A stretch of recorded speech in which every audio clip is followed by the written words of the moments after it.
wabarakatuh. Selamat pagi. Waalaikumsalam warahmatullahi wabarakatuh. Waalaikumsalam warahmatullahi wabarakatuh. Ya, jadi hari ini merupakan sesi yang terakhir dan minggu depan kita akan melaksanakan ujian akhir semester. Ya, pada sesi yang terakhir ini kita akan membahas mengenai konsep dasar perpajakan internasional. Ya, konsep dasar perpajakan internasional ini mencakup pokok pembahasan.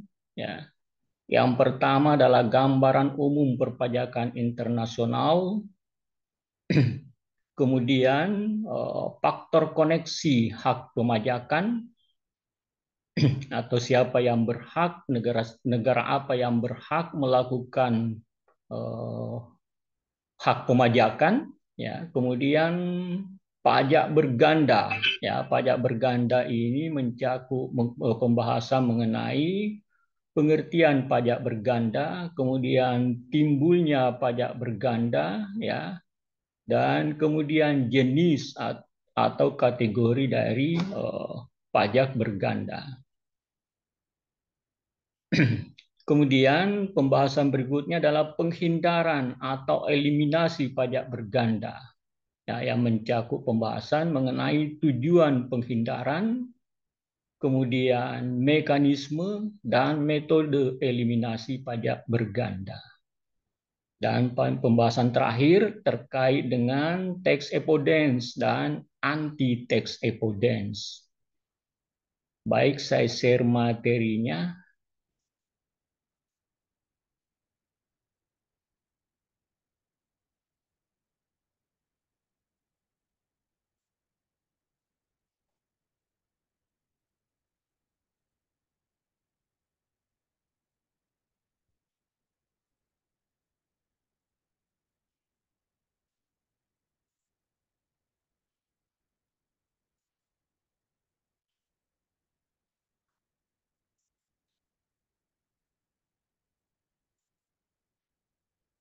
Ya, jadi kita masuki pembahasan pertama, yaitu gambaran umum perpajakan internasional. Ya, jadi perpajakan internasional ini ya terkait dengan aspek internasional dari hukum pajak penghasilan dari suatu negara.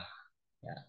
Jadi ketentuan perpajakan kita juga memuat adanya aspek internasional, ya, yang terkandung dalam undang-undang pajak penghasilan kita.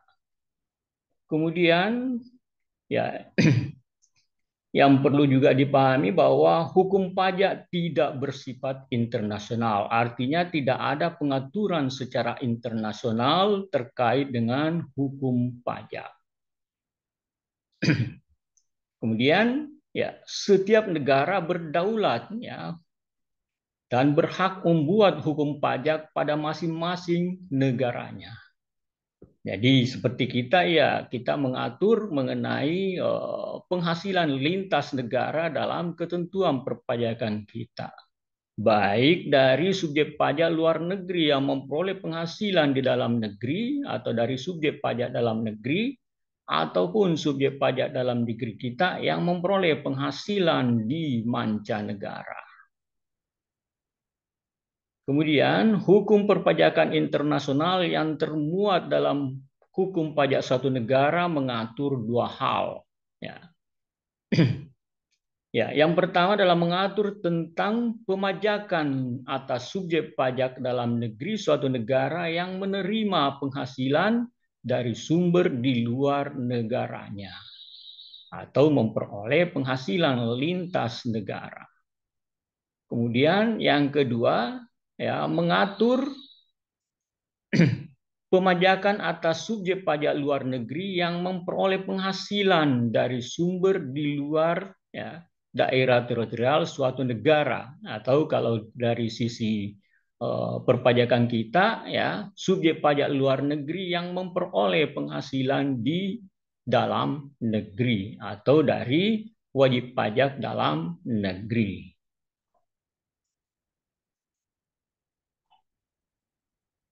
Ya, ini gambaran umum perpajakan internasional ya, yang antara lain dalam ketentuan perpajakan kita itu diatur dalam pasal 26. Kemudian pasal 24 itu yang utama ya. Juga diatur dalam pasal 4 ya, ayat 1 ya.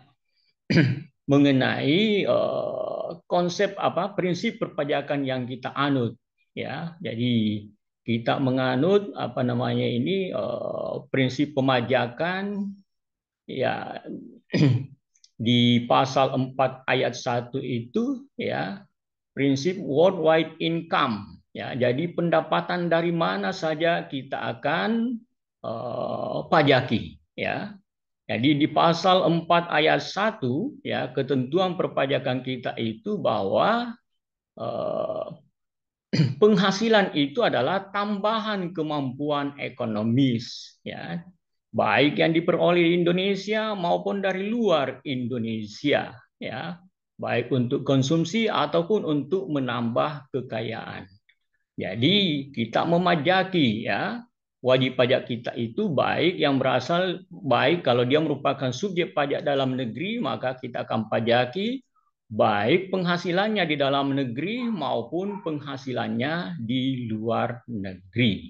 Ya. Ya, itu kemudian diatur lebih lanjut dalam pasal 24 ya, untuk wajib pajak dalam negeri ya yang memperoleh penghasilan baik di dalam negeri maupun dari luar negeri.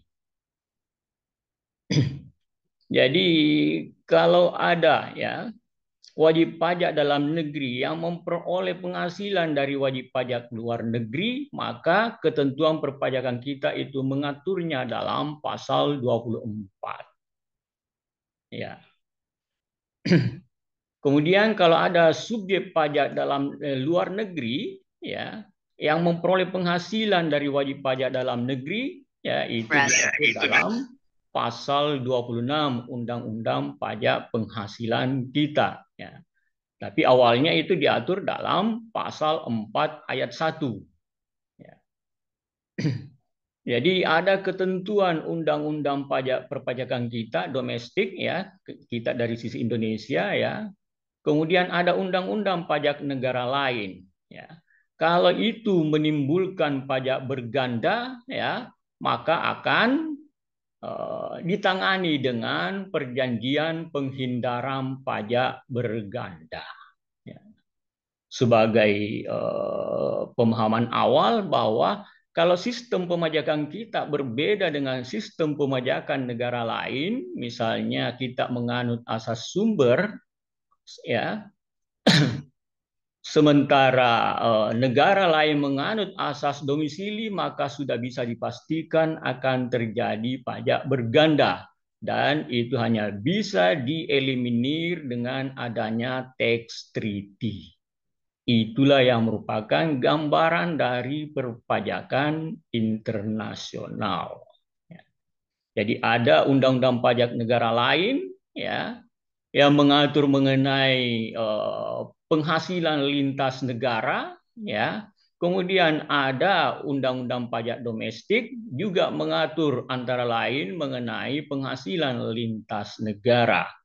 Baik dari wajib pajak dalam negeri yang memperoleh penghasilan dari wajib pajak luar negeri ataupun sebaliknya, wajib pajak luar negeri memperoleh penghasilan di dalam negeri.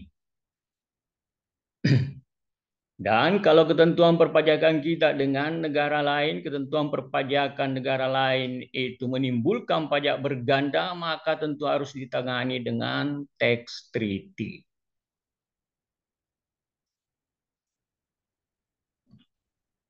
Ya, ini ada dua sistem pemajakan yang didasarkan atas dua faktor koneksi ya, yang tertuang dalam ketentuan perpajakan setiap negara.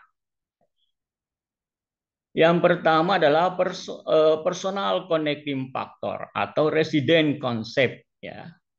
Jadi pada konsep pemajakan ini, sistem pemajakan ini ya yang berdasarkan atas personal connecting factor, pemajakan didasarkan atas keterkaitan antara negara dengan subjek pajaknya. Ya. Jadi hak pemajakan suatu negara berdasarkan status subjek pajaknya. Ya, ini dianut oleh OECD, jadi Personal Connecting Factor. Jadi pada konsep pemajakan ini ya suatu negara ya memberikan hak kepada dirinya untuk melakukan pemungutan pajak atas dasar di mana subjek pajak itu berada. Ya.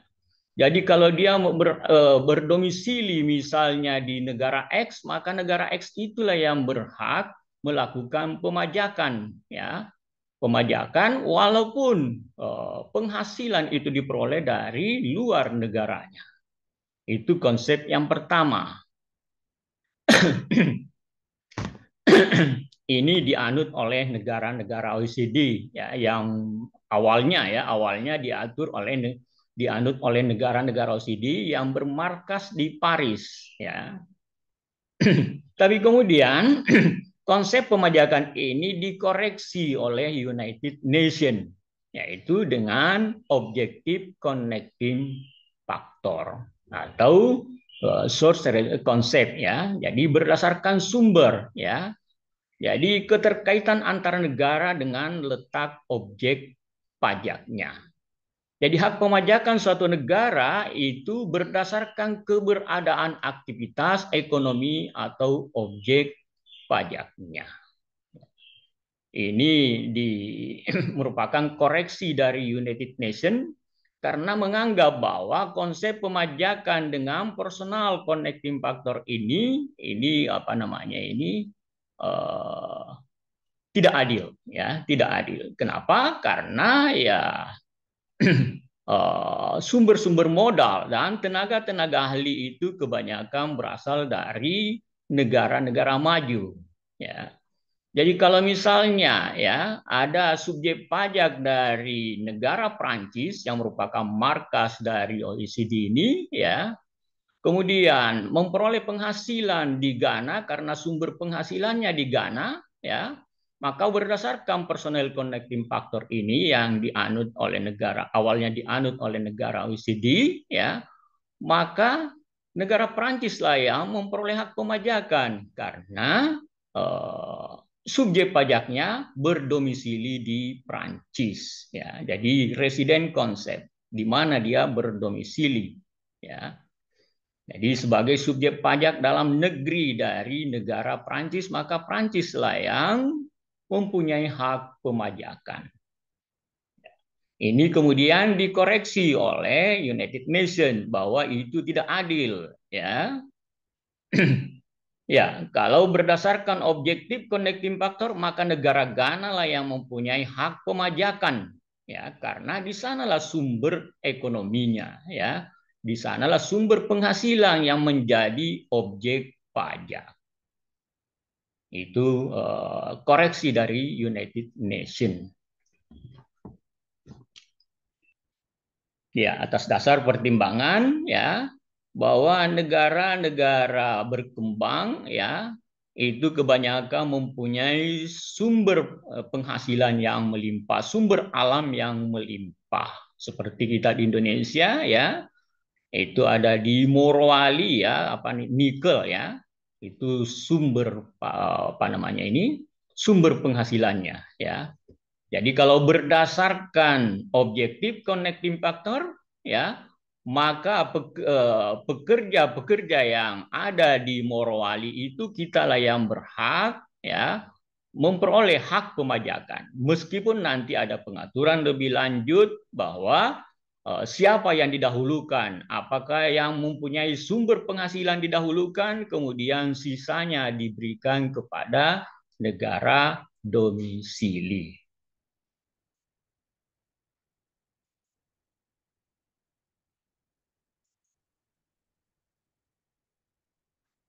Ya, itu tadi faktor koneksi hak pemajakan ya. Siapa yang berhak melakukan pemajakan ya. Jadi kalau ditarik dua garis ya ekstrim, maka ada dua, tetapi nanti akan timbul kompromi. Ada yang diberikan terlebih dahulu hak pemajakan, ya. Umumnya hak pemajakan itu diberikan berdasarkan rekomendasi United Nations, ya, diberikan terlebih dahulu kepada negara sumber penghasilan, baru kemudian diberikan kepada negara di mana subjek pajaknya berdomisili yang memperoleh penghasilan itu.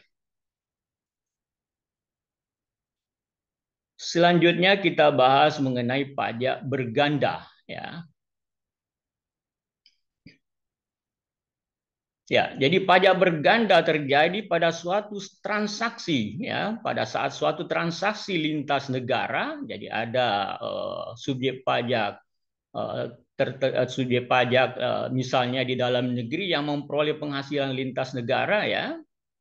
Terdapat lebih dari satu negara yang mengklaim hak pemajakan atas transaksi tersebut berdasarkan salah satu faktor koneksi yang berlaku menurut ketentuan pajak domestik masing-masing.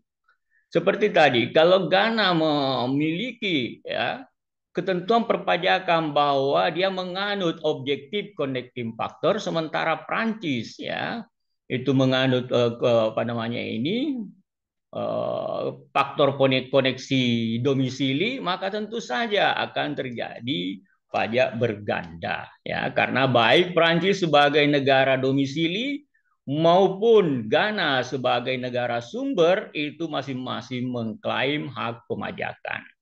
Jadi Ghana juga akan memajaki subjek pajak dari negara Prancis itu. Kemudian Prancis juga memajaki, ya, karena dia menganggap bahwa itu adalah subjek pajak dalam negerinya, ya.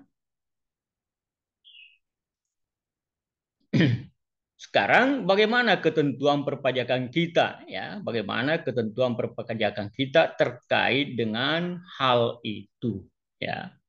Kalau kita melihat ketentuan perpajakan kita awalnya di pasal 4 ayat 1 kita menganut worldwide income, ya. Jadi penghasilan yang dipajaki itu dari mana saja, baik dari dalam negeri maupun dari luar negeri, ya, sesuai dengan pasal 4 ayat 1, ya.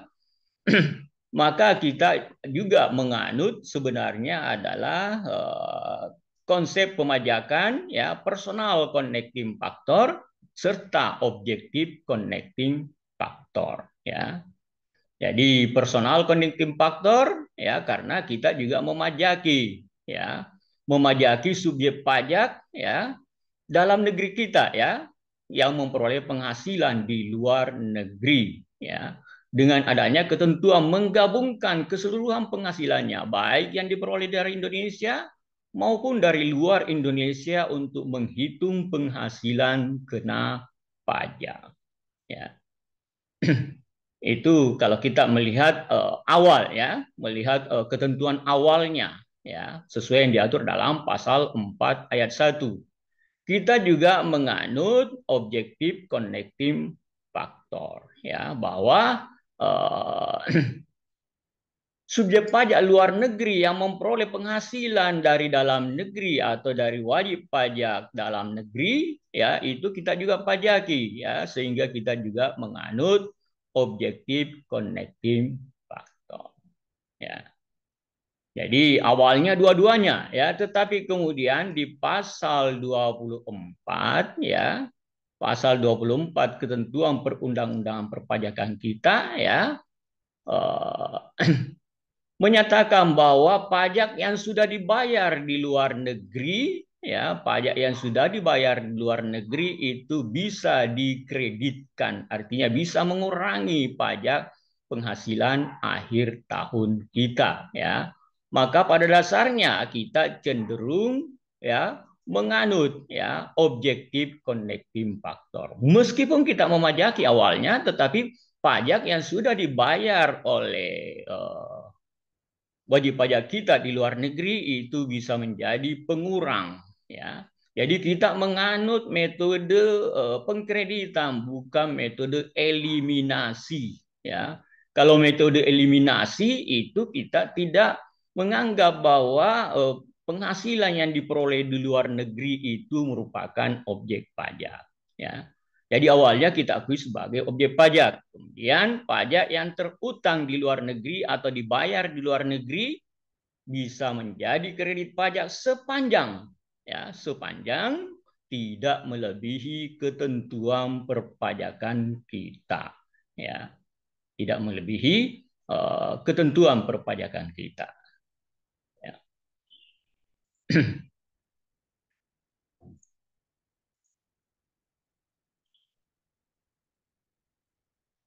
Ya, jadi itu pajak berganda ya, pajak berganda.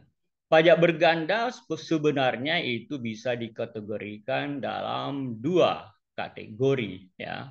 Ada pajak berganda secara yuridis, yaitu merujuk pada situasi subjek pajak yang dikenakan pajak oleh lebih dari satu negara atas penghasilan yang sama pada periode yang sama ya. Jadi dikenakan oleh dua otoritas pajak ya, dua yurisdiksi pemajakan ya atas penghasilan yang sama ya dan pada subjek pajak yang sama. Ya. Itu pajak berganda secara yuridis. Kemudian ada pajak berganda secara ekonomis, yaitu merujuk pada situasi suatu penghasilan yang sama dikenakan pajak lebih dari satu kali ya pada dua negara, tetapi dengan dua atau lebih negara pada subjek pajak yang berbeda. Ya, nanti kita lihat bagaimana pajak berganda secara ekonomis.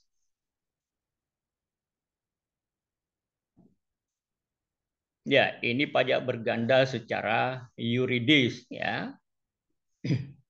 Jadi subjek pajak negara D, subjek pajak ya pada negara D ya. Kemudian ada subjek pajak pada negara S ya. Itu subjek pajak negara D itu memperoleh penghasilan di negara, tadi tidak ada di sini subjek pajak negara S ya. Subjek pajak negara D ini memperoleh penghasilan di negara S ya. Jadi memperoleh penghasilan di negara S ya. Ya, jadi di sini ada yurisdiksi pemajakan negara D ya. Kemudian ada yurisdiksi pemajakan negara S ya. Kemudian penghasilan yang diterima oleh subjek pajak termasuk dalam yurisdiksi negara D dan negara S ya. Ya, jadi ini adalah penghasilan ya. Jadi ini adalah penghasilan yang kalau dipajaki oleh negara D dan negara S, maka itulah terjadi pajak berganda secara yuridis ya. Karena penghasilan yang diterima oleh subjek pajak yang sama ya, pada tahun yang sama dipajaki oleh lebih dari satu negara. Inilah pajak berganda secara yuridis. Ya, seperti kita kalau ada seandainya tidak ada pasal 24 yang mengatur mengenai adanya kredit pajak, maka subjek pajak dalam negeri kita yang memperoleh penghasilan di luar negeri itu akan dipajaki secara berganda ya di negaranya sendiri Indonesia ya dan di negara tempat di mana penghasilan itu diperoleh, misalnya di Singapura. Itulah pajak berganda secara yuridis. Jadi penekanannya di sini adalah pada subjek pajak yang sama. Penghasilan yang sama dan pada tahun yang sama dipajaki oleh dua yurisdiksi pemajakan.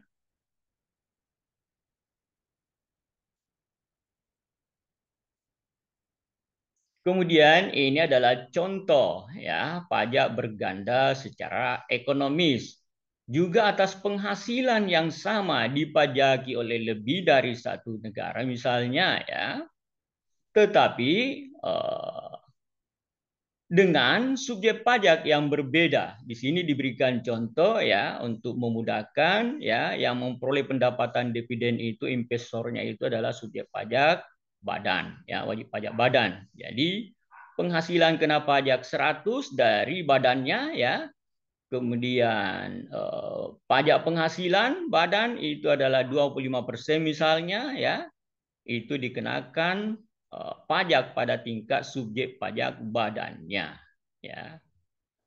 Kemudian investornya misalnya berasal dari luar negeri, ya, dari luar negara yang memajaki subjek pajak badannya, memperoleh dividen, ya. Dia juga dipajaki, ya, dia juga dipajaki dari penghasilan dividen yang diterimanya, ya. Kenakan pajak, maka juga ini pada tingkat pajak orang pribadi. Bisa juga badan di sini kalau yang investornya adalah badan, ya. Tetapi untuk memudahkan kita mengambil contoh bahwa investornya di sini adalah wajib pajak orang pribadi, ya. Jadi wajib pajak badan di sana dikenakan pajak di negara sana, ya. Kemudian ada wajib pajak, ya, apa namanya ini, wajib pajak yang memperoleh pendapatan dividen, ya, di negara yang berbeda, dikenakan lagi pajak di negaranya, ya. Negara di sini, ya, tempat wajib pajak orang pribadi ini memajaki atas penghasilan yang sama tetapi dengan subjek pajak yang berbeda, ya. PTA misalnya di sini PTB atau wajib pajak orang pribadi, ya. Jadi itu yang dimaksud dengan pajak berganda secara ekonomis, ya. Penghindaran pajak berganda, ya, yang dimaksud dalam perjanjian penghindaran pajak berganda tidak masuk dalam wilayah atau ranah pajak berganda secara ekonomis. Dia hanya menghindari pajak berganda secara yuridis, ya. Jadi perjanjian penghindaran pajak berganda tidak memasukkan pajak berganda secara ekonomis sebagai objek penghindaran pajak. Ya, bagaimana mengeliminasi pajak berganda? Ya, bagaimana mengeliminasi pajak berganda?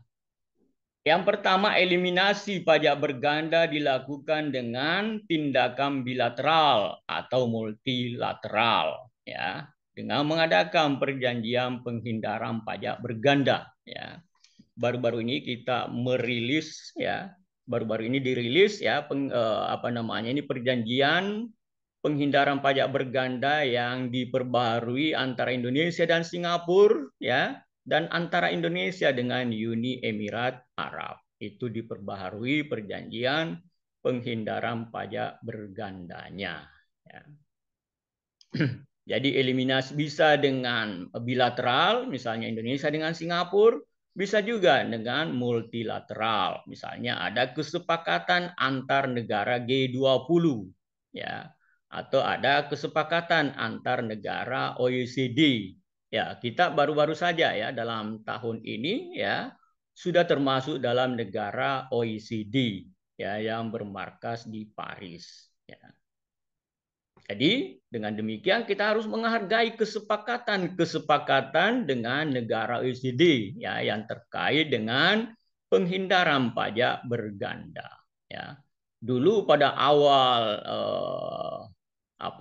diundangkannya undang-undang HPP, ya, banyak paket-paket perpajakan yang mempermudah investor dari luar terpaksa itu dibatalkan untuk diatur, ya, karena bertentangan dengan pengaturan di negara G20, ya.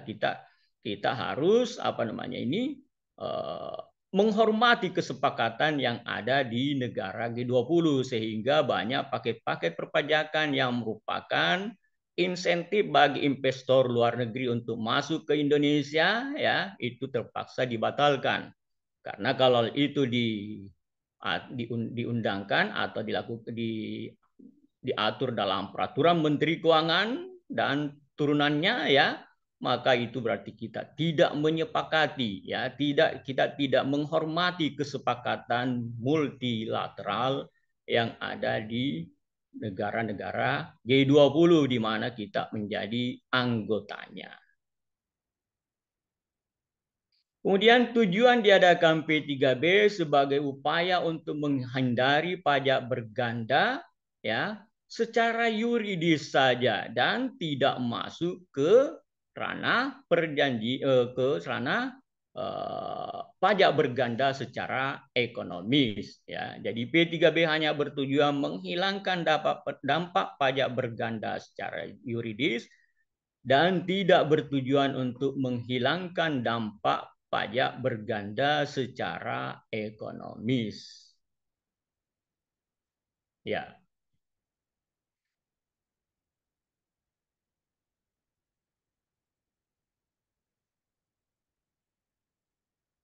Ya, ini eliminasi pajak berganda. Bagaimana cara kerja P3B mengeliminasi pajak berganda? Langkah pertama, P3B mengatur alokasi hak pemajakan menurut jenis penghasilan kepada negara-negara yang mengadakan P3B. Kemudian langkah yang kedua, ya, P3B memuat ketentuan mengenai eliminasi pajak berganda dalam kasus alokasi hak pemajakan dalam angka 2. Ya, angka 2 yang dimaksud di sini adalah ini nanti ya. Angka 2 ini. Ya. Dalam angka 2 dan 3 ya. Yaitu dengan mewajibkan negara domisili untuk mengeliminasi pajak yang telah diklaim oleh negara sumber melalui suatu metode eliminasi pajak berganda dan metode pengkreditan. Kita menganut metode pengkreditan, ya. Kita tidak menganut metode eliminasi, ya. Jadi kita masih menganut bahwa sesuai dengan pasal 4 ayat 1 ya, bahwa penghasilan itu adalah objek pajak itu adalah penghasilan ya. Penghasilan adalah tambahan kemampuan ekonomis baik yang diperoleh di Indonesia maupun dari luar Indonesia. Dengan demikian kita tidak menganut metode eliminasi. Kalau metode eliminasi kita memang tidak memasukkan penghasilan dari luar negeri sebagai objek pajak. Tapi kita masih memasukkan, tetapi nanti kita akan menggunakan metode pengkreditan. Ya, metode pengkreditan yang kita anut ya. Tetapi pengkreditan di sini ya itu kan mengurangi nanti utang pajak kita ya pada akhir tahun. Ya, tetapi pengurangannya itu harus dalam batas tidak melampaui perhitungan pajak di negara kita. Ya. Sebagai contoh sederhana ya, contoh sederhana kita tarif pajak kita misalnya 22%, anggap itu penghasilan di atas 50 miliar ya. 22% ya. Kalau negara di mana wajib pajak kita memperoleh penghasilan ya, misalnya di negara Burma ya, Burma itu tarif pajaknya 27%, maka maksimum yang bisa dikreditkan adalah sesuai dengan perhitungan pajak di Indonesia yaitu 22% saja ya. Jadi hanya 22% yang bisa dikreditkan. Tetapi sebaliknya, jika negara ya di mana subjek pajak kita itu memperoleh penghasilan tarif pajaknya jauh lebih rendah dari kita, misalnya kita 22%, negara sana 15%, maka tentu saja ya dalam perhitungannya nanti kita masih memperoleh manfaat pajak dari penghasilan wajib pajak kita di luar negeri karena kita memajakinya ya 22%, sementara yang dikreditkan hanya 15%. Ya, itu gambaran kasar ya, gambaran umum mengenai pengkreditan pajak ya. Di mana dalam pengkreditan pajak tidak boleh melampaui perhitungan pajak di dalam negeri. Karena kalau langsung mengadakan eliminasi ya, melampaui perhitungan pajak di dalam negeri berarti kita memberikan subsidi kepada wajib pajak kita yang memperoleh penghasilan di luar negeri. Kita memberikan subsidi pajak ya. Tapi kalau misalnya subjek pajak dalam negeri kita itu lebih memperoleh penghasilan di negara yang tarif pajaknya lebih rendah dari negara kita, maka tentu kita masih mempunyai manfaat pemajakan. Sekali lagi, kita memajakinya dengan 22%, baik atas penghasilan di dalam negeri maupun dari luar negeri, tetapi yang kita perkurangkan nantinya hanya sesuai dengan tarif yang ada di negara sana, yaitu sebesar 15% misalnya, ya. Maka kita masih mempunyai manfaat pemajakan, ya, manfaat pajak, ya, dari subjek pajak kita yang memperoleh penghasilan lintas negara.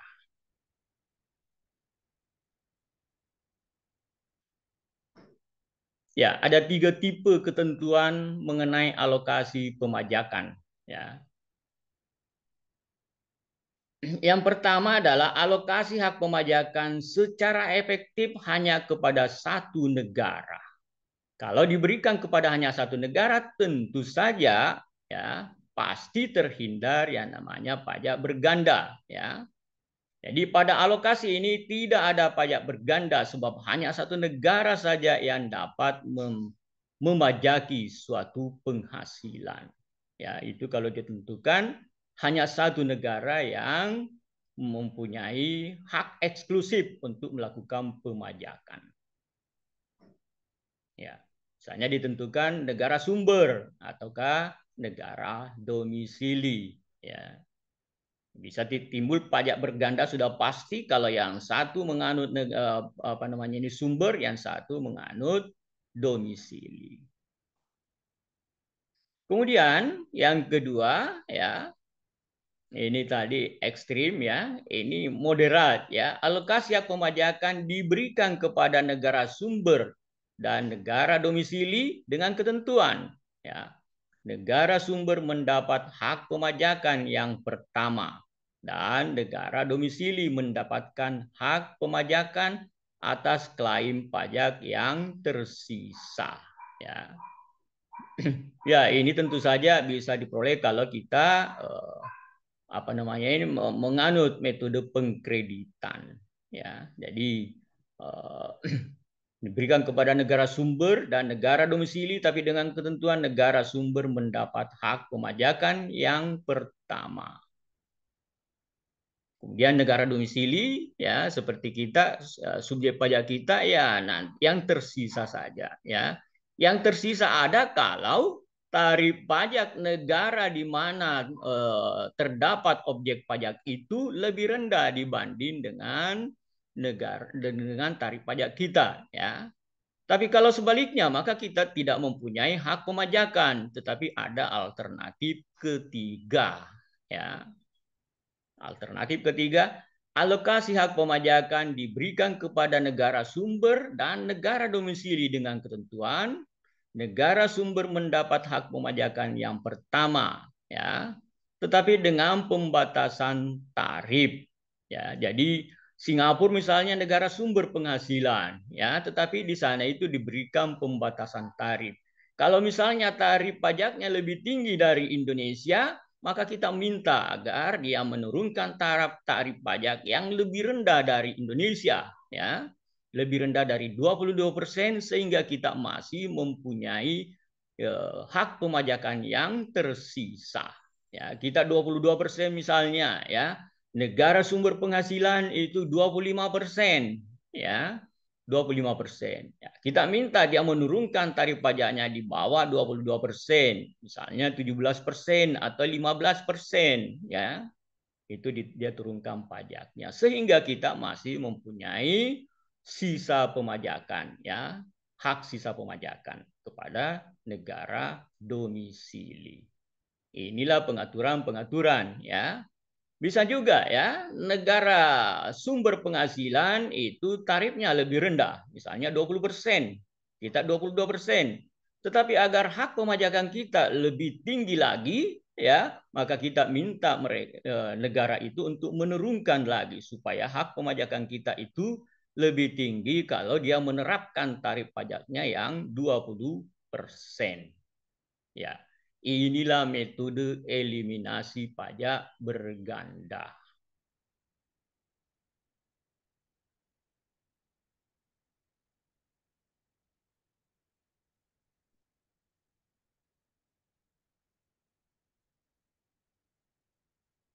Ya, eliminasi pajak berganda ada dua metode, yaitu eliminasi penghasilan, ya, artinya tidak diakui penghasilannya, ya, dan metode pengkreditan.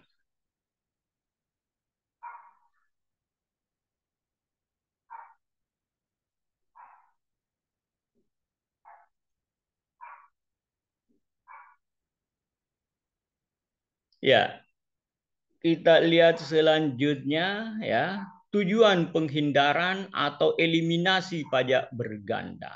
Ya, jadi tujuan penghindaran pajak berganda. Ya. Ya, yang pertama adalah untuk meningkatkan perdagangan dan investasi internasional dan arus pergerakan orang dan barang. Ya, karena kalau terjadi pajak berganda, ya, maka tentu bisa menyebabkan kelesuan perdagangan. Ya, saya dipajaki di negara saya sendiri, kemudian di sana juga saya dipajaki. Ya, tentu itu bisa mengakibatkan terjadinya, ya, kelesuan perdagangan dan investasi internasional. Ya. Kemudian menghindari kelesuan perdagangan dan menghindari, ya, ya sama saja dengan di atas ini. Kalau ini meningkatkan perdagangan, di sini tentu menghindari kelesuan perdagangan dan investasi internasional, ya, dan menyediakan kepastian bagi para investor dan pengusaha menghadapi otoritas pajak di suatu negara. Kemudian yang ketiga, menyediakan kerjasama antar otoritas pajak, ya, untuk memerangi penghindaran pajak dan penggelapan pajak. Ya, dengan adanya perjanjian penghindaran pajak berganda, mengeliminasi pajak berganda juga berefek lain, yaitu menyediakan kerjasama antar otoritas pajak untuk menghindari penghindaran pajak. Ini masalah lain lagi, ya, penghindaran pajak yang akan kita bahas berikutnya, ya, penghindaran dan penggelapan, ya.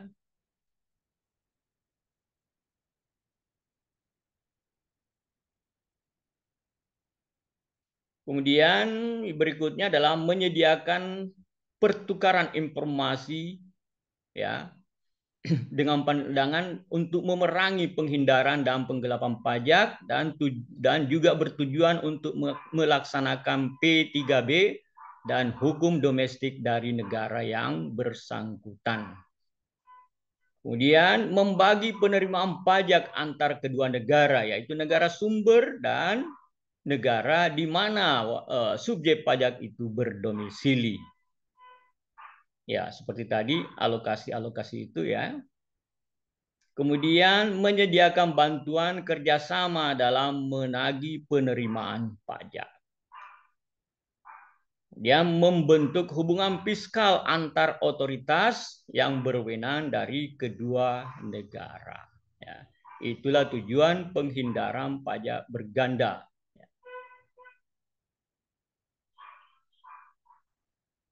Ya, kita lihat istilah-istilah yang digunakan, ya. Ada tax avoidance, ya. Ada tax planning tanpa embel-embel, tax avoidance juga tanpa embel-embel, ya. Embel-embelnya boleh saja di sini adalah aggressive tax planning, ya. Atau massively tax avoidance, ya.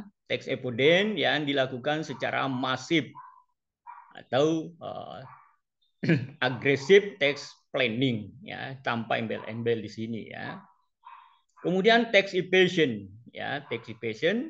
Jadi tax avoidance ini, ya, menurut Arnold, ya, yang dimuat di buku modul itu merupakan, ya, transaksi atau pengaturan yang dilakukan oleh wajib pajak untuk mengeliminir, ya, jumlah pajak yang terhutang secara sah, ya.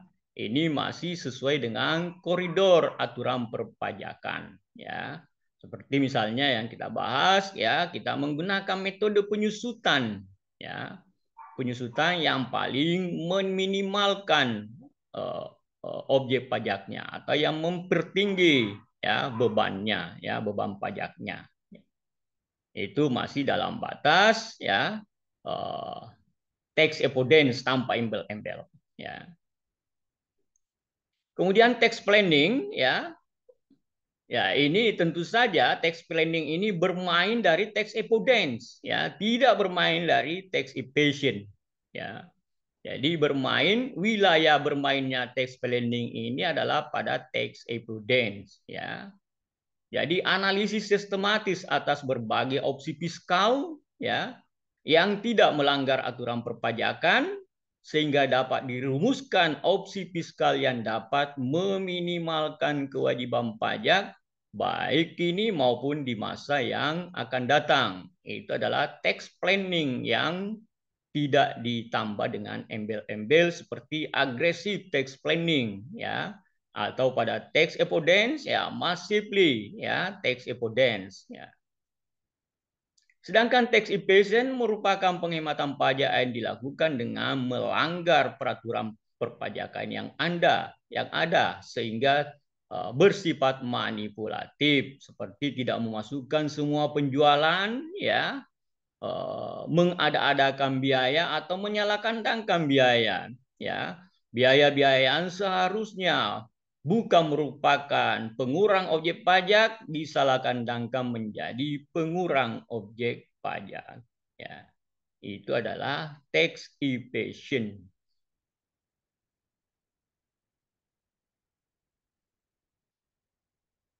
Ya, ini yang ada di buku modul juga ya yang saya ambil ya. Tax avoidance ya versus tax planning ya versus tax evasion ya. Kategori pembeda ya dari perilaku hukum. Tax evasion itu tanpa embel-embel masih tax evasion ya, sorry. Tax evasion itu ilegal ya karena ada manipulasi ya. Tax avoidance sepanjang belum bersifat masif ya maka masih legal ya. Tax planning tentu saja legal kalau didasarkan atas tax avoidance yang tidak bersifat masif. Kemudian konsekuensi hukum dari tax evasion ya, dari pemeriksaan pajak akan menimbulkan kewajiban perpajakan ya. Jika diketahui bahwa terjadi tax evasion, maka tentu timbul kewajiban pajak ya. Disertai dengan sanksi karena dianggap sebagai pelanggaran ya dan hukum pajak ya. Kemudian tax avoidance ya bisa tertimbul kewajiban pajak kalau penghindaran pajaknya itu seharusnya ya dilakukan koreksi fiskal tetapi tidak dilakukan koreksi fiskal ya. Jadi kalau dia meminjam sampai 90% misalnya ya dan tidak melakukan koreksi fiskal ya, maka akan timbul kewajiban pajak tetapi tidak disertai dengan sanksi ya, hanya dilakukan koreksi ya. Ya, kemudian di sini dia sudah merancang dengan baik karena dia mengacu pada aturan perpajakan kalau tax planning. Jadi tidak timbul kewajiban karena meskipun dia meminjam sampai misalnya 90%, tetapi dalam penghitungan pajaknya dia sudah melakukan koreksi fiskal. Ya. Sudut pandang pemerintah atau otoritas pajak ya tax evasion tentu saja itu ditolak ya. Tax avoidance sepanjang sudah tidak sesuai dengan aturan perpajakan atau ada aturan perpajakan yang tidak dijalankan, misalnya tadi pinjaman yang 90% tetapi beban bunga juga tetap didasarkan atas 90%, di situ tidak ada pelanggaran tetapi harus dilakukan koreksi fiskal. Maka dari sudut pandang pemerintah itu tentu menolak karena menyebabkan terjadinya pengurangan pajak. Ya. Kemudian tax planning itu masih diterima. Ya, kalau didasarkan atas tax avoidance bukan dari massively tax avoidance.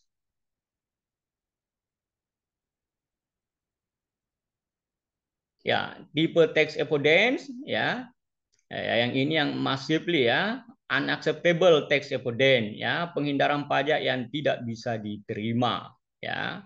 Atau kalau itu didasarkan dalam perencanaan pajak maka tentu disebut sebagai aggressive tax planning.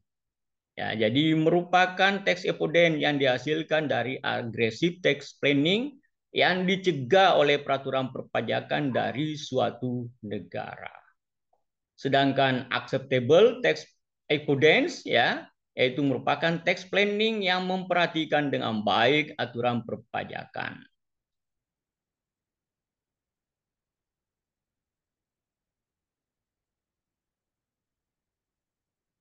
Ya, bentuk-bentuk pencegahan dari unacceptable tax avoidance ini ya. Ada yang spesifik anti avoidance rule ya, yaitu ketentuan anti penghindaran pajak yang bersifat khusus untuk mencegah suatu skema transaksi penghindaran pajak tertentu seperti skema penghindaran pajak dalam bentuk transfer pricing ya kalau sudah bersifat manipulatif ya, kemudian thin capitalization ya kalau tidak dilakukan koreksi fiskal ya. Jadi dia mempertinggi, jadi transfer pricing nanti kita bahas ya. Kemudian thin capitalization itu dia mempertinggi utangnya sehingga beban bunganya menjadi lebih tinggi ya. Di sini ada aturan perpajakan kita ya yang mencegah terjadinya penghindaran pajak yang bersifat masif dari thin capitalization ya, yaitu dengan pembatasan bahwa yang bisa dibebankan sebagai beban bunga itu hanyalah beban bunga dalam batasan 80% ya. Itu untuk mencegah penghindaran pajak yang berasal dari thin capitalization ya. Kemudian ada treaty shopping ya, treaty shopping. Nanti kita bahas ini bagaimana penghindaran pajak dari treaty shopping. Tapi bisa diberikan gambaran bahwa treaty shopping itu adalah wajib pajak yang memanfaatkan perjanjian penghindaran pajak berganda secara tidak sah. Ya, secara tidak sah karena misalnya negara nanti kita lihat ya di pembahasan berikutnya bahwa PT Z berada di negara Z tidak mempunyai perjanjian penghindaran pajak berganda dengan Indonesia. Untuk mendapatkan manfaat dari P3B itu dia membentuk perusahaan cangkang di negara di mana negara itu mempunyai perjanjian penghindaran pajak berganda dengan Indonesia sehingga dia memanfaatkan ya. Nanti kita lihat bagaimana ketentuan perpajakan kita untuk mencegah treaty shopping itu ya. Kemudian yang berikutnya adalah control foreign cooperation ya. Jadi itu merupakan ya pengaturan mengenai saat diterimanya penghasilan bagi perusahaan-perusahaan dalam negeri yang mempunyai pengendalian, yang mempunyai kontrol atas perusahaan luar negeri. Ya, itu juga sudah dicegah oleh adanya PMK ya, Peraturan Menteri Keuangan ya, yang mengatur mengenai hal ini ya. Kemudian ada General Anti Avoidance Rule ya. Jadi ini yang bersifat umum ya. Kalau tadi bersifat khusus. Jadi ketentuan anti penghindaran pajak yang bersifat umum untuk mencegah transaksi-transaksi yang semata-mata dilakukan oleh subjek pajak untuk ketentuan untuk tujuan penghindaran pajak atau transaksi yang tidak mempunyai substansi usaha.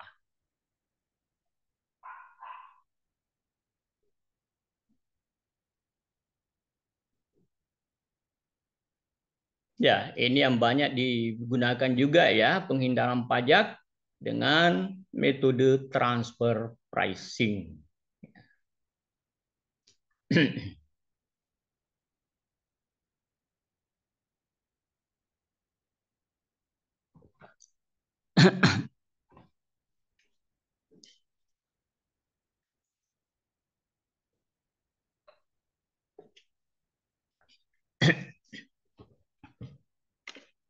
Ya, kita lihat apa itu transfer pricing. Ya, dilihat dari pengertian umumnya dulu ya, yaitu kebijakan suatu perusahaan dalam menentukan harga transfer suatu transaksi. Ini bisa untuk antar divisi ya, antar cabang ataupun antar intra perusahaan ya, intra perusahaan yang berafiliasi. Kemudian pengertian aspek ekonomi atau manajerial ya, yaitu penentuan harga barang atau jasa oleh suatu unit organisasi dari suatu perusahaan kepada unit organisasi lainnya dalam perusahaan yang sama ya. Ini adalah pengertian transfer pricing dari aspek ekonomi atau manajerial. Kemudian kita yang di pengertian yang ketiga ini adalah pengertian dari sudut perpajakan, yaitu kebijakan harga yang dibebankan oleh suatu perusahaan atas barang atau jasa ya, atau harta tidak berwujud kepada perusahaan yang mempunyai hubungan istimewa ya. Ya, karena kalau dia mempunyai hubungan istimewa, transaksinya bisa tidak wajar, ya, bisa dalam harga yang tidak wajar. Sementara dalam perpajakan selalu melihat kewajaran, ya, berdasarkan Amleng Principle, ya, prinsip kewajaran.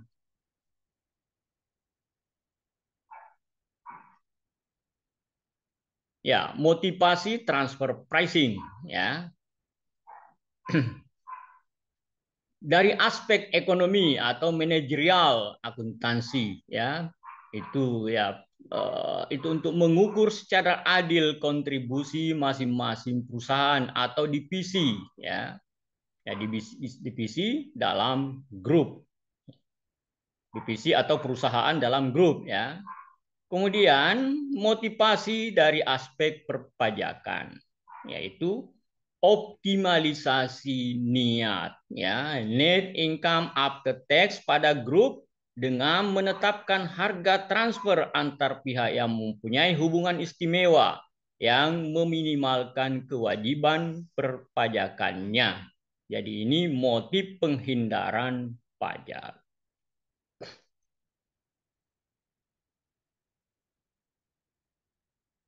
Ya, kita berikan contoh ya transfer pricing ya, transfer pricing yang merupakan bentuk penghindaran pajak ya.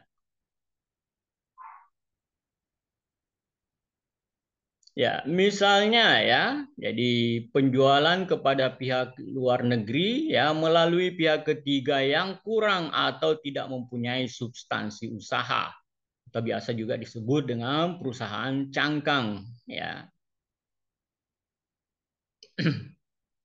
Ya, jadi contohnya ada PTI di Indonesia berafiliasi dengan Y Limited di Hong Kong.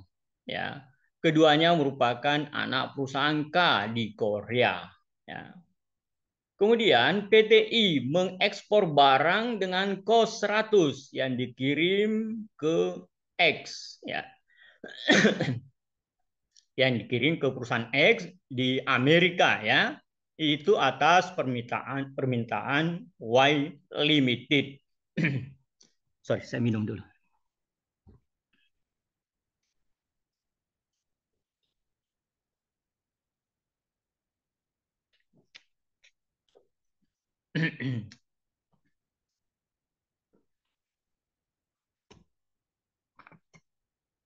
Ya, jadi dia mengekspor ke X itu atas permintaan Y Limited yang ada di Hong Kong. Kemudian PTI Indonesia menagih ke Y Limited ya yang di Hong Kong dengan jumlah 110 ya. Kemudian diketahui oleh otoritas pajak kita ya, bahwa Y Limited yang ada di Hong Kong menagih ke X ya, perusahaan di Amerika itu sebesar 175 ya. Jadi Y Limited yang ada di Hong Kong ini tidak mempunyai substansi usaha. Jadi informasi menunjukkan bahwa Y Limited hanya merupakan letterbox company ya atau reinvoicing center, memanfaatkan tarif pajak yang rendah tanpa substansi bisnis. Ini menjadi tugas berat dari otoritas pajak kita untuk menjangkau ya hal-hal seperti ini. Ya. Sekarang bagaimana perlakuan perpajakannya?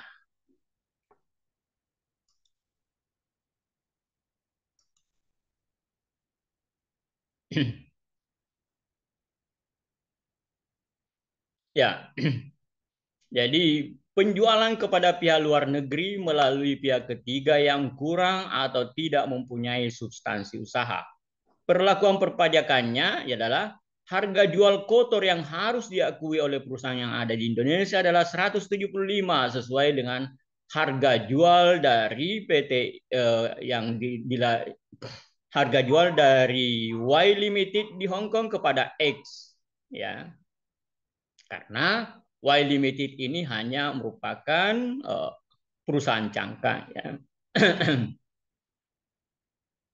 Kemudian harga jual bersihnya adalah Rp175 sebagai harga jual kotor, dikurangi dengan komisi yang umum ya yang diberikan atas jasa tersebut.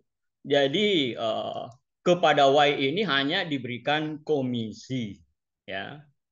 Jadi jika komisi yang umum adalah 10%, maka PTI harus mengakui penjualan sebesar 90% kali 175, yaitu Rp157,5 ya. Ya, jadi bukan 110 karena itu adalah harga antar pihak yang berafiliasi. Jadi otoritas pajak kita harus mencari berapa harga yang sebenarnya, yaitu 175 ya. Kemudian kita berikan komisi kepada Y Limited ya, yang umum adalah 10%. Inilah pendapatan yang harus diakui oleh PTI yang ada di Indonesia. Meskipun dia mengatakan penjualannya hanya 110 ya. Itulah koreksi dari otoritas pajak kita yang didasarkan atas AMLEM prinsip kewajaran ya. Jadi otoritas pajak kita harus mempunyai jangkauan yang panjang untuk melihat kewajaran.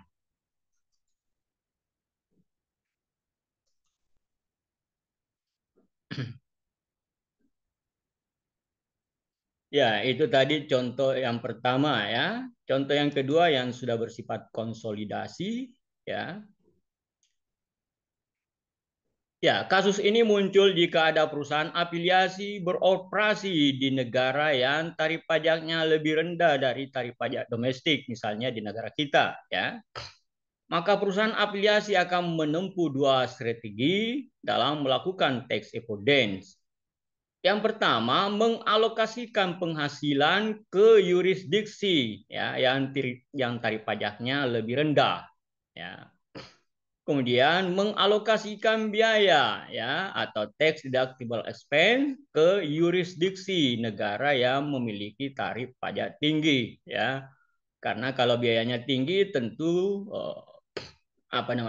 penghasilan kena pajaknya menjadi lebih rendah. Itu diterapkan kepada yurisdiksi yang mempunyai tarif pajak yang lebih tinggi.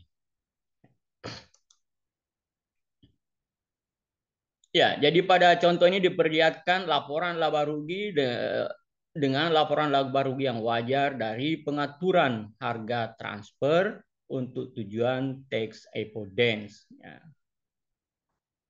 Jadi PT A dan PT B dua perusahaan yang berafiliasi secara multinasional, artinya tidak berada dalam satu negara. Ya. Jadi misalnya ya, perusahaan A dan B, dua perusahaan afiliasi multinasional. Ya. PT A berada pada negara dengan tarif pajak yang lebih tinggi, ya, misalnya 30%, ya. Kemudian di perusahaan B, di negara B itu berada pada tarif pajak yang lebih rendah, ya, yaitu 10%. Kemudian perusahaan A merupakan perusahaan manufaktur, ya, produsen pakaian, dan perusahaan B adalah distributor yang memasarkan ke mancanegara. Ya. Sebagai gambarannya, ini adalah transaksi yang sesungguhnya, ya. PT A menjual kepada PT B itu sebesar 3.300, ya. Kemudian PTB menjual, ya, sales price-nya itu adalah 5.250 kepada konsumen.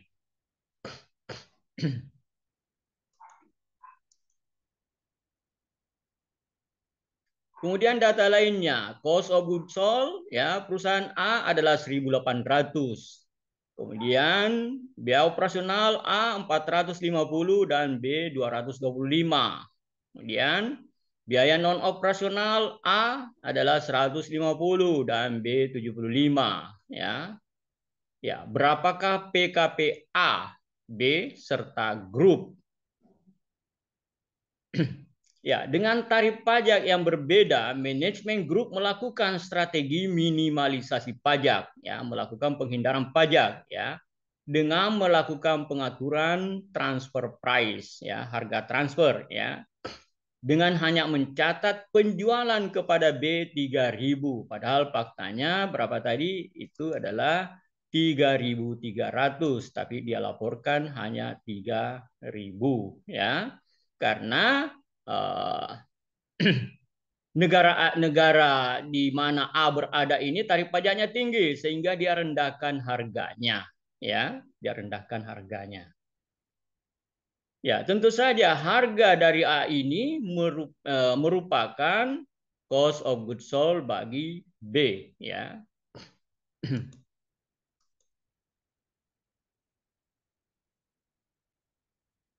Ya, ini tanpa pengaturan, ya. Contoh penerapan perhitungan pajak tanpa pengaturan terlebih dahulu diperlihatkan, ya, bahwa penjualan dari A ke B, ya, itu adalah 3.300. Kemudian B melakukan penjualan sehingga merupakan penghasilan B 5.250. Kemudian harga pokok penjualan, ya. Jadi pendapatan grup tentu saja dilihat dari penghasilan dari PTB, ya. Yaitu 5.250. Kemudian harga pokok penjualan itu adalah 1.800 A, ya. Kemudian harga pokok B tentu berasal dari harga jual PT A. Ya, yang dihitung untuk grup tentu 1.800 karena 3.300 ini adalah transaksi internal grup. Laba kotor sekian, ya. Kemudian biaya operasional karena ini asumsinya adalah biaya-biaya yang bukan antar grup, ya, dilakukan ke masing-masing pihak yang lain, ya. Maka ini tentu ditambahkan, ya. 450 A dikeluarkan, B 225 sehingga grup 675, ya. Laba operasional, ya, untuk grup, ya, selisih antara 3.450 kurangi dengan 6.750. Ya. Kemudian biaya non operasional, ya, 150 untuk A dan B itu adalah 75. ya, totalnya 225 karena ini transaksi bukan intragrup. Jadi ditambahkan. Laba bersih untuk grup 2.775 dikurangi dengan 225, 2.250.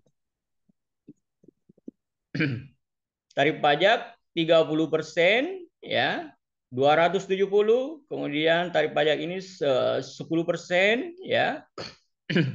Totalnya adalah 2.550, ya, tarif pajak. Total pajak ini dasar pengenaan pajaknya 2.250, ya, pajaknya 435. 435 dibagi dengan 2.550 itu adalah 17,1% tarif efektifnya. Ya, itu kalau tanpa pengaturan.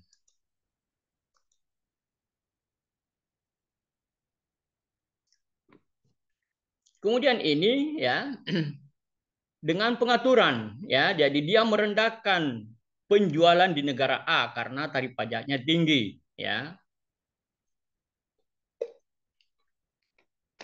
Ya, tarif pajaknya tinggi sehingga dia hanya melaporkan 3.000 penjualan ke PTB, ya. PTB melaporkan tentu tetap 5.250 sehingga grup 5.250, ya.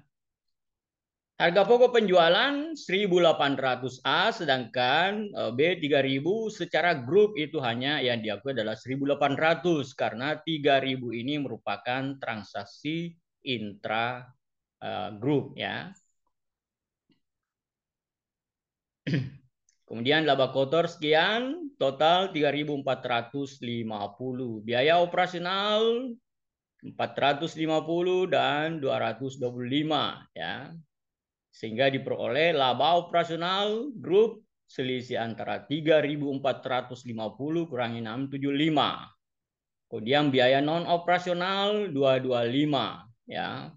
Sehingga laba bersih menjadi 2.550. Masing-masing di negara ini dikenakan pajak, ya, 30%, 180, dan di sini 10%, 195. Totalnya hanya 375. 375 dibagi dengan 2.550 itu adalah tarif efektif 15%. Ya, ini setelah ada pengaturan harga transfer.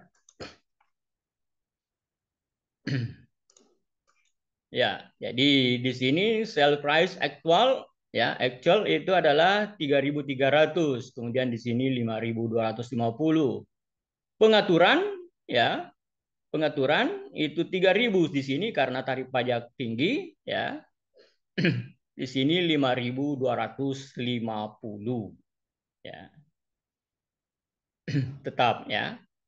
Kemudian dengan jangkauan dengan apa namanya ini prinsip Anglem Principle, yaitu prinsip kewajaran yang diperoleh dari jangkauan, ya, jangkauan apa namanya ini jangkauan yang jauh dari otoritas pajak kita, mengetahui bahwa itu transaksinya sebenarnya adalah 3.300. Sehingga dilakukan koreksi di negara kita, di negara A, ya, yaitu 3.300, ya. Di sini tentu tetap sama, ya, yang terkoreksi di sini hanya 3.300. Hanya negara kita yang negara A saja yang melakukan koreksi, ya.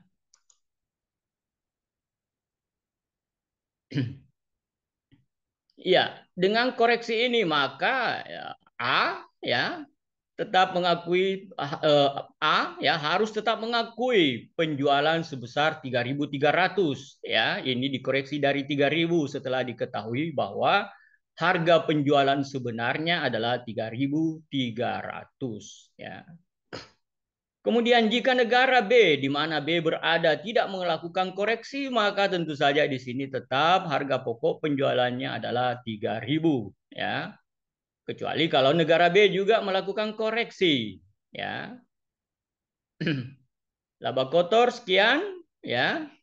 Ya, di sini tidak dilakukan koreksi sehingga lebih tinggi dasar laba kotornya ya. Kemudian biaya operasional sama dengan tadi, tidak ada perubahan, laba operasional ya tetap seperti itu ya. Ya, laba operasional kecuali di sini sudah dilakukan koreksi ya berdasarkan harga yang sebenarnya. Ya, laba bersih income tax ya. Laba bersih sebagai dasar untuk menghitung pajak penghasilan ya. Itu adalah 900 ya. Dikenakan pajak tarif 30% 270 ya. Di sini 1950 dikenakan tarif 10% 195. Sehingga ya tarif efektifnya adalah 18,2% ya, tarif efektif yaitu 465 kurangi dengan dibagi dengan 2.550 ya. Ini tentu lebih tinggi dibanding dengan sebelumnya yang wajar ya. Karena di sini negara B tidak melakukan koreksi ya. Inilah nanti juga bisa dianggap timbul pajak berganda ya. Tapi menurut OECD, pajak berganda di sini masuk dalam kategori pajak berganda secara ekonomis saja. Karena dipandang A dan B ini masing-masing unit yang terpisah. Tetapi seandainya dipandang sebagai grupnya ini sebagai unit, satu unit, maka ini sebenarnya merupakan pajak berganda secara yuridis ya. Karena dikenakan pajak dua kali ya. Dua kali atas penghasilan yang sama ya. Atau di sini tidak melakukan koreksi atas pengurang objek pajak.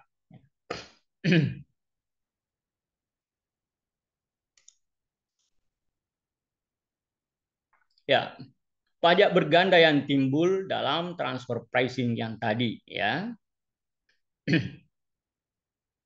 Jadi pada pembahasan sebelumnya kita kenal ada dua ya pajak berganda ya, ada pajak berganda secara yuridis dan ada pajak berganda secara ekonomis. Di mana P3B hanya bertujuan menghindari pajak berganda secara yuridis saja dan tidak masuk ke dalam pajak berganda secara ekonomis ya. Jadi dalam konteks ini ya, menurut pandangan OECD ya, dalam konteks transfer pricing ya, di mana negara B tidak melakukan perubahan cost of goods sold ya, maka menimbulkan economic double taxation saja ya, karena PTA dan PTB dianggap sebagai unit yang terpisah sehingga memang berganda, tetapi bergandanya itu pada subjek pajak yang berbeda ya. Kecuali kalau grupnya itu dipandang sebagai unit, maka timbul pajak berganda secara yuridis ya. Tetapi di sini OECD memandangnya bahwa harus dipandang A dan B sebagai unit yang terpisah, sehingga itu hanya merupakan pajak berganda secara ekonomis saja ya. Tapi jika perusahaan afiliasi dipandang sebagai satu entitas, maka pajak berganda yang timbul adalah judicial double taxation ya. Ya, di sini OECD memberikan dua pedoman yang utama ya terkait dengan transfer pricing ini. Yang pertama adalah adanya AMLEM principle, yaitu transaksi-transaksi dari pihak yang berafiliasi harus didasarkan pada seandainya transaksi tersebut tidak terjadi antar perusahaan independen ya, terjadi antar perusahaan independen. Jadi menganut harga kewajaran ya.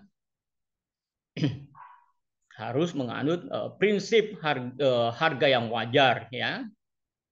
Kemudian perusahaan-perusahaan afiliasi harus dipandang secara terpisah sebagai entitas berdiri sendiri. Sehingga pajak berganda di sini yang timbul hanya economic double taxation, bukan yuridis, karena PTA dan PTB tadi itu dipandang sebagai unit yang terpisah. Oke, ini pembahasan kita mengenai transfer pricing. Ada yang mau didiskusikan sampai di sini? Nggak ada, Pak. Ya, baik, saya lanjut ke treaty shopping. Ya. Jadi ini juga bentuk penghindaran pajak secara multinasional, ya, yang harus diperangi oleh seluruh negara-negara, ya, terutama yang tergabung dalam negara OECD, negara G20, ya, ini harus memerangi, ya, treaty penghindaran pajak, ya. Jadi penghindaran pajak yang lain selain daripada transfer pricing adalah treaty shopping, ya. Jadi treaty shopping merupakan suatu cara untuk mendapatkan manfaat suatu tax treaty oleh pihak yang tidak berhak atas manfaat tax treaty tersebut, ya. Jadi timbulnya treaty shopping. Misalnya Indonesia tidak mempunyai perjanjian pajak berganda dengan negara Z, di mana Z Corporation itu berada. Tetapi untuk memperoleh manfaat P3B dengan Indonesia, karena misalnya ya tarif PPh pasal 26 itu kan 20%, ya. Tetapi bisa turun menjadi 10% atau di bawahnya kalau perjanjian penghindaran pajak berganda kita dengan negara Y misalnya menentukan hal itu. Ya. Kemudian karena tidak mempunyai perjanjian pajak berganda dengan negara Z di mana Z berada ini, maka Z kemudian mengambil inisiatif untuk membentuk perusahaan cangkang di negara Y, ya, letterbox company, tidak mempunyai substansi usaha, tapi dia ingin memperoleh manfaat, ya, dari P3B, ya, antara negara Y dengan negara Indonesia. Ya, itulah bentuk penghindaran pajak berganda dengan treaty shopping, ya. Dengan membentuk perusahaan di negara Y, ya. Ya, maka perusahaannya itu bisa memperoleh manfaat, yaitu adanya tarif yang lebih rendah, ya.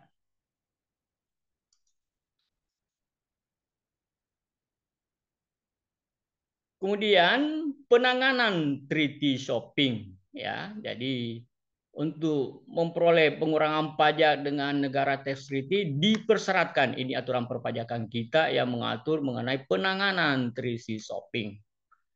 Subjek pajak luar negeri wajib menyerahkan surat keterangan domisili asli kepada subjek pajak dalam negeri yang memberikan penghasilan, ya, dan menyampaikan fotokopinya ke kantor pelayanan pajak setempat, ya.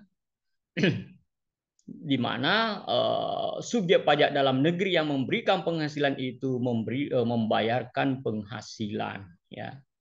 Jadi harus menyampaikan surat keterangan domisili asli, ya.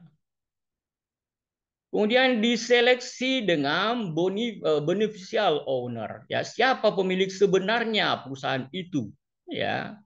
Ya, itu dicari, ya, ternyata pemilik yang ya. Ini masalah signal, ya, bukan signal di tempat saya yang jelek.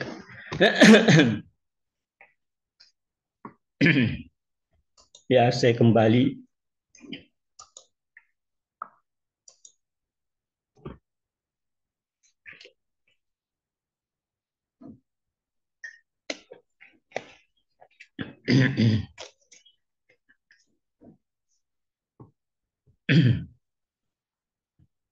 Ya, jadi subjek pajak luar negeri harus menyerahkan, ya, surat keterangan domisili, ya, domisili asli kepada subjek pajak dalam negeri, ya, yang membayarkan, ya, yang membayarkan penghasilan atau yang memberikan penghasilan, ya, dan menyampaikan fotokopinya ke KPP setempat, ya, ke KPP di mana SPDN yang memberikan penghasilan itu berada. Kemudian yang kedua diseleksi dengan beneficial owner, ya. Oh, hilang lagi.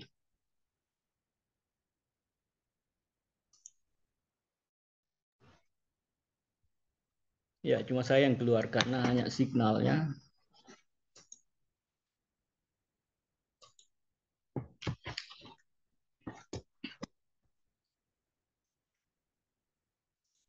Tidak kuat kalau ada yang di-share.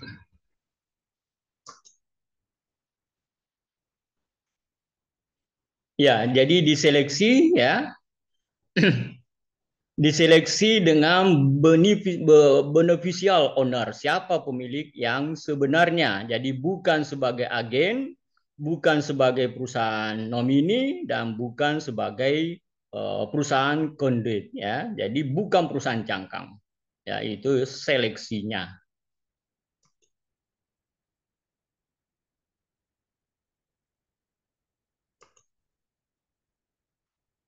Kemudian penghindaran pajak yang berikutnya adalah kontrol corporation atau pengendalian dari perusahaan dalam negeri. Perusahaan dalam negeri itu melakukan pengendalian ya atas perusahaan di luar negeri ya.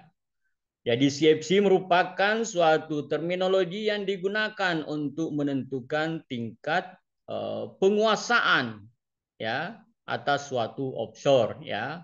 Umumnya di negara mengkategorikannya sebagai ya, jadi umumnya suatu negara mengkategorikan sebagai offshore jika pemilikannya itu minimal 50% seperti kita ya. Kalau seperti yang diatur dalam pasal 18 ayat 2, kalau kepemilikannya 50% atau lebih atau bersama-sama dengan wajib pajak dalam negeri lainnya memiliki 50% atau lebih, maka dianggap mempunyai kontrol atas perusahaan di luar negeri itu ya. Maka kemudian di pasal 18 juga memberikan kewenangan kepada Kementerian Keuangan untuk menentukan saat diperolehnya penghasilan untuk mencegah ya penghindaran pajak ya yang berasal dari perusahaan-perusahaan dalam negeri yang mempunyai kontrol atas perusahaan di luar negeri, terutama terkait dengan saat pengakuan pendapatan.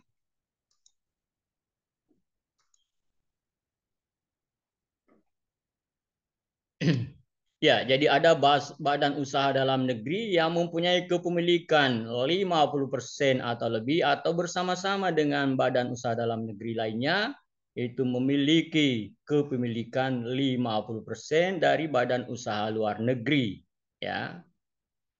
Bentuk penghindaran pajaknya adalah penundaan pembagian dividen, ya, karena negara badan usaha dalam negeri ini misalnya tarif pajaknya tinggi ya, sehingga dia ya mengatakan bahwa dividen belum diterima ya, dividen belum diterima. Kemudian pasal 18 ayat 2 itu memberikan kewenangan kepada Kementerian Keuangan untuk menentukan saat diperolehnya penghasilan atas ya badan usaha dalam negeri atau subjek pajak dalam negeri yang mempunyai kepemilikan 50% atau lebih.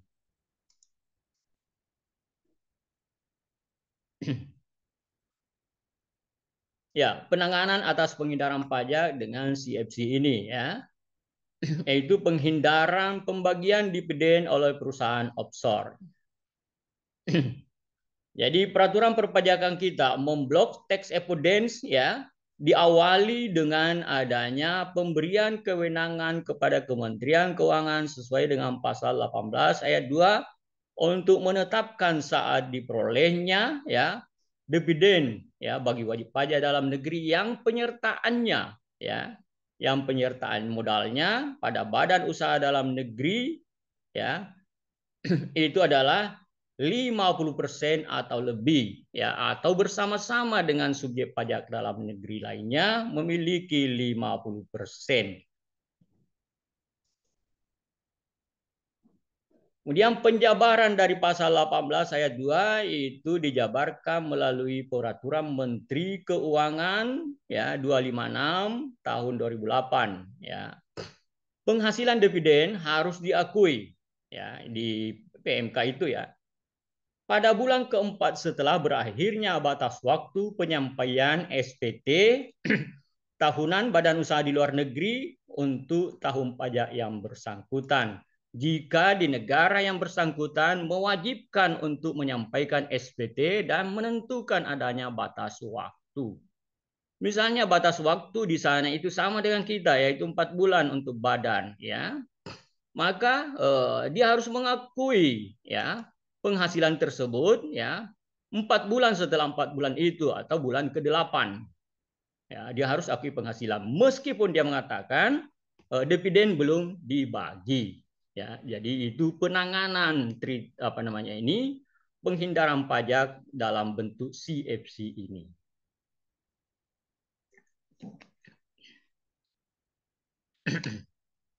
Kemudian, kalau tidak ada pengaturan mengenai penyampaian SPT di negara sana itu, maka ditetapkan bahwa dia harus mengakui pada bulan ke-7 setelah berakhirnya tahun pajak di negara di mana badan usaha itu kita memiliki perusahaan di dalam negeri memiliki kepemilikan 50% atau lebih. Besarnya dividen yang harus diakui adalah sebesar haknya atas laba setelah pajak sebanding dengan penyertaan badan usaha di luar negeri. Jadi kalau penghasilan bersihnya setelah pajak di sana itu misalnya 1 miliar, kemudian kepemilikannya 60%, maka dia harus mengakui adanya penghasilan sebesar 60% kali 1 miliar yaitu 600 juta. Itulah yang diatur dalam PMK 256 ya sebagai penjabaran dari pasal 18 ayat 2 untuk menangani penghindaran pajak dengan CFC ini.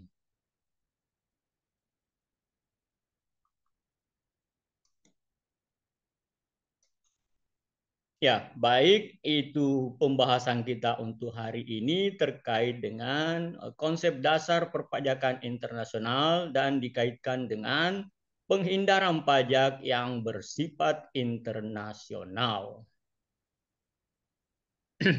Ada yang perlu didiskusikan? Saya Pak mau bertanya. Ya, dengan siapa ini? Indri Pak. Ya, Indri.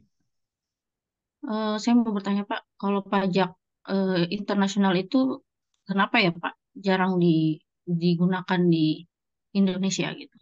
Apa karena jarangnya ada perusahaan internasional yang kerjasama dengan Indonesia gitu Pak? Terima Ya, kasih. jadi ketentuan perpajakan kita itu mengaturnya ya dalam pasal ya dimulai dengan pasal 4 ayat 2 ya, kemudian pasal 24, kemudian pasal 26 dan pasal 18. Itu ada diatur ya mengenai transaksi-transaksi lintas negara ya. Jadi kalau ada subjek pajak kita yang memperoleh penghasilan di luar negeri, maka itu sudah diatur dalam pasal 4 ayat 1 di mana disebutkan bahwa penghasilan objek pajak itu adalah penghasilan. Penghasilan itu adalah tambahan kemampuan ekonomis baik yang diperoleh di Indonesia maupun dari luar Indonesia. Jadi terlebih dahulu digabungkan antara penghasilan di dalam negeri dengan penghasilan di luar negeri, ya. Kemudian untuk mengeliminir pajak berganda, kita menggunakan metode pengkreditan, ya, metode pengkreditan, ya. Kemudian di pasal 4 ayat 3 juga ada dijelaskan ya mengenai penghasilan-penghasilan di luar negeri yang tidak perlu diakui baik penghasilan dari dividen ya maupun penghasilan dari karena adanya bentuk usaha tetap kita di luar negeri. Itu bisa tidak diakui sebagai penghasilan manakala hasil dari penghasilan di luar negeri itu diinvestasikan minimal 30% di Indonesia. Ya. Pengaturan lebih lanjut mengenai hal itu bahwa kredit pajak, ya, pajak yang dibayar atau terutang di luar negeri di mana penghasilannya itu tidak diakui, tidak perlu diakui, juga tidak boleh dikreditkan. Ya, itu pengaturan-pengaturan yang terkait dengan penghasilan lintas negara. Ya, masih ada? Iya Pak, sudah cukup. Terima kasih. Baik, kalau masih ada, kalau tidak ada ya kita akan adakan ujian akhir semester terserah kapan maunya. Oh, iya Pak. Apakah hari Kalau Jumat ataukah hari Sabtu boleh saya terima semuanya. Atau iya hari Pak, yang lain. bisa bisa disesuaikan jadwalnya saja Pak. Hari Sabtu begitu Pak. Ya, boleh hari Sabtu. Ya, Iya Pak. Jadi jam 7.30 ya Pak. boleh, boleh, boleh. Karena banyak Iya yang Pak. berada di luar ya. Iya Pak. Kalau banyak yang berada Untuk di luar tidak memungkinkan hadir, ya kita adakan secara online saja. oh iya Pak. Tapi kalau bisa hadir semuanya, ya kita selenggarakan. Iya Pak. Baik, terima Iya, Pak. kasih ya. Ini merupakan kuliah terakhir ya. Saya ucapkan terima kasih atas perhatiannya dan mohon maaf atas segala kekurangan. Assalamualaikum warahmatullahi wabarakatuh dan salam sehat untuk kita semua. Waalaikumsalam warahmatullahi wabarakatuh. Terima Terima kasih, Pak. Terima kasih, Pak. Ya, terima kasih.